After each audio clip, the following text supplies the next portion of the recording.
So now we move from the field of healthcare to the field of commerce. I am delighted to announce the title of our next presentation. It is Strategizing for AI, Driving Innovation and Business Value. The value of the application of AI is so critical to be understood in order for its successful adoption. I think that's something that we touched on in the last comment in the healthcare sector. It's my absolute pleasure to welcome to the stage Dr. Hanan Alhaddi. Dr. Alhaddi is a guest lecturer on strategy of integrative cases of AI in the Saïd Business School and also at the University of Oxford. She's board director and chair on the Automotive AI Committee and the Connected Vehicle Trade Association. So coupling that deep understanding of the automotive trade industry and an excellence in research and understanding of AI, fantastic coalition of ideas and skills. I'm very much looking forward to hearing your presentation. Thank you. Speak directly, and you can see your screen. Awesome. Okay. All right. Good afternoon, everyone. Thank you for joining us today. This is one of the fewer conferences where we focus on the automotive industry, which is always a pleasure. So what we want to talk to you today about is really driving that business value in the automotive sector, leveraging AI as the enabler. So for the agenda, quickly, we will talk about introduction to strategizing for AI. I know this might sound a little bit counterintuitive, but you shouldn't really have an AI strategy unless you are a technology developing company. So in the world of technology, you'll have technology developing companies and technology consuming companies. If you're a large organization and you're actually developing a company, it is likely that you would have an AI strategy. However, if you are a technology consuming company or a technology using company, then technically you shouldn't have an AI strategy, because in that case, AI becomes an enabler for you to achieve your corporate strategy, and therefore you might have a good strategic plan, but not technically an AI strategy. Then we will shift gears into prioritizing use cases, because that's typically how the AI discussion starts. Give me a use case, and that's really what technical teams frame up and send to their CEOs for approval on investment. And then we'll talk a little bit about AI in automotive. And I selected one of the OEMs that are really proactive in this space, and that's Mercedes-Benz. Technically, they're a logistics part. And then last, we will wrap up with the need to have a strategic alignment. All right, so we always talk about the importance of strategic alignment and strategic implementation of AI. Otherwise, the company essentially is really wasting its resources. So why is it important to have a strategic AI implementation? One, because we believe in its potential to transform the business. Imagine accelerating your business. When it comes to AI, whether you're talking about traditional machine learning or generative AI, as a senior business leader, imagine that you have all of a sudden an army of highly competent, highly skilled engineers and analysts, but they do need direction. So that's really what AI is. It's really about having the capability to do something, but without a strategic direction, it becomes just an endless number of use cases. So does it have the potential to transform your business? Yes, it does. But you do need strategic alignment and implementation. And therefore, you have to have a strategic approach. You need to use AI, any AI-powered application, as an enabler to achieve your strategic objectives, and then maximize the return on investment. If you are going to invest in AI to advance or to diversify what's in your portfolio in terms of products and services, if you're paying money, the idea is you have to have money back. And that's why we always emphasize the need to maximize ROI on your AI-powered solutions or investments. So how do senior business leaders really prioritize AI use cases? Number one, we've already touched on that, and that's the strategic alignment. You need to understand where this AI-powered solution or technology is going to help you. When we talk about strategy, we always say that strategy is really done at 3 levels: a corporate level strategy, a business level strategy, and a functional level strategy. If you are a technology using company, then the discussion around AI shouldn't be likely at the corporate level. At the corporate level, you really are trying to define your modes for growth and business models that will enable that growth. It's only when you get to the functional level strategy, the tactical level strategy, that's when you start talking about technical enablers, and therefore AI would fit nicely in that discussion. So you have to have that strategic alignment. The other thing you need to understand is the impact when you want to prioritize. Your technical teams are likely to approach you with a lot of use cases. You just need to prioritize them in terms of the largest to have impact on your portfolio of products and services. And then the last one is really the feasibility of implementation, right? Anytime you look at an AI-powered solution or technology, you want to make sure that you look at it from an end-to-end, a comprehensive understanding, and you need to understand how this technology is going to be acquired all the way until it's implemented. And you prioritize your use cases that way. All right, so we are going to talk about some AI cases within automotive. I can tell you with full confidence, having spent about 20 years in the industry, the number one use case for us in automotive is really in manufacturing. And that's when we really, really hone in on operational efficiency. There's also AI applications in vehicle systems. We try to accelerate design for vehicles. There's customer experience-based AI applications. Imagine that, that you dropped off your vehicle at the dealership for repair, and now you really want to inquire about just the vehicle repair. At the end, it is a customer experience, and so we OEMs leverage AI-powered solutions to actually differentiate that customer experience from chatbots to having access to your vehicle repair data. We try to make this experience very seamless to you.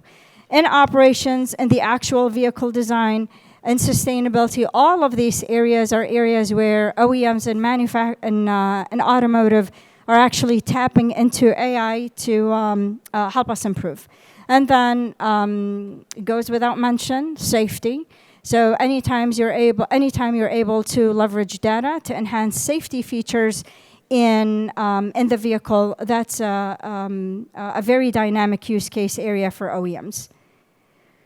Within the world of automotive, I selected Mercedes-Benz because Mercedes-Benz is one of the OEMs who are very, very proactive in this area. For those of you who are not really familiar with the automotive industry, when we approach customers with products, vehicles, we either have a retail customer, that's you and I, or we have what we call a commercial or fleet customer. Those are the customers that buy the large vehicles, the transportation vehicles, and usually it's B2B. We still need to differentiate their customer experience. We still need to operationalize our operations. But the idea here is that we really are talking about logistics and commercial customers. So when we talk about commercial customers and those large fleets, and when we talk about large fleets, we're talking about thousands of multi-million-dollar vehicles on the road. Gas mileage is not very high, and therefore optimization of routes, believe it or not, becomes a critical mode to enhance our operational efficiency. And I'll leave you with this very short video to sum up what I will be talking about in just a few seconds.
All right. So when we talk about logistics, there's few things that we need to pay attention to. Number one, essentially optimizing the operational efficiency of getting that fleet on the road. Likely, which takes us to the second item, is the connectivity of that vehicle, because at the end, whether the vehicle is a retail vehicle or a commercial vehicle, if it's connected, it allows us to tap into a lot of areas where AI can be leveraged to even improve the efficiency of the overall ecosystem. So when we talk about connected vehicles, commercial in this case, when you think of how AI can be leveraged, the number one area is in fuel savings. We've just touched on the optimization of routes, and because of the relatively low gas mileage for these vehicles. And so if I have a real-time data feed from this connected vehicle, and I'm able to pick up on the shortest route ever, if there's traffic or if there are accidents, I can reroute my commercial vehicle around. Mercedes-Benz has been able to gain up to 15% in fuel savings because of the real-time feed using machine learning algorithms. There's an overall cost reduction that primarily comes from predictive diagnostics. Predictive diagnostics, it only means if your vehicle is connected, is that we have data coming in from the vehicle. And we upload the data to the cloud. Using machine learning algorithm, we analyze the data and we try to predict maintenance problems. And therefore, OEMs are preparing for the maintenance problem before the vehicle actually experiences it. Predictive maintenance is very critical because of lots of reasons. Probably number one, it is in the cost reduction, because a predicted failure in maintenance is actually has a lower cost. Imagine if the truck actually broke down on the road. By the time you get road assistance, you've interrupted the business operations. It becomes the cost builds up. So if you are able to predict maintenance problems, it makes it a lot more cost-effective solution. That also takes us into operational efficiency, just overall, from gas consumption to predictive maintenance, and then the environmental sustainability, right? So we try to monitor CO2 gas emissions. If I make the logistics truck on the road delivers from A to B in less miles, then I've reduced the CO2 emissions. Overall, it does promise a good return on investment, and Mercedes-Benz has been able to really see some positive results there. All right, we always talk about AI use cases. So how do you align AI use cases with your business strategy or your corporate strategy? The idea is to identify the goal, not the goal of the AI application, but the goal of your company, what's in your portfolio in terms of products and services. And then you map the AI initiatives as enablers.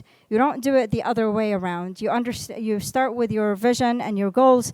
You identify these goals, you try to map these AI initiatives as enablers, and then you develop a roadmap that takes you in an end-to-end kind of approach from introduction of this AI-powered application all the way until implementation, and then you measure the impact of deploying the AI application, and then you adopt at scale.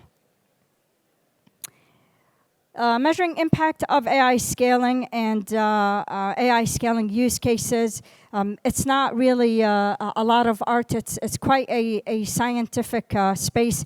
You need to have your key metrics, your ROIs. You need to have your efficiency gains. Be as quantitative as possible. And the automotive makers have learned the tough way that they need to walk away from qualitative metrics. And focus really on quantitative ones, and then your scaling strategies. So typically you will introduce a use case, a pilot of some sort, If it goes well, then you really need to adopt at scale. And when you adopt at scale, now you need to take into consideration the other cost factors of deploying an AI-powered application. You need to look at your cloud infrastructure. Who's going to store the data? What's the talent that you will use, and so on and so forth. The last thing that I want to touch on before we open the floor to questions, which is a topic that's very dear and near to my heart, which is the imperative of AI literacy among executive leadership. I can tell you that I was invited to a podcast, and I did talk about the AI literacy among senior leadership. Typically, these people are in their late 50s to 60s. They're really not the first ones to come in mind when it comes to the most advanced technologies. And so if you, as a CEO, do not understand exactly what this thing is going to enable your company to achieve, and your CIO or your CTO is approaching you with an X dollar amount of investment for an AI-powered solution, if you don't understand the impact of that investment and the return on that investment, you will not be able to make informed decisions for your company. So there's definitely there's a call to action for senior leaders, and that's for them to understand the basics of AI, understand AI through the lens of their own organization, have more of a strategic insight for AI.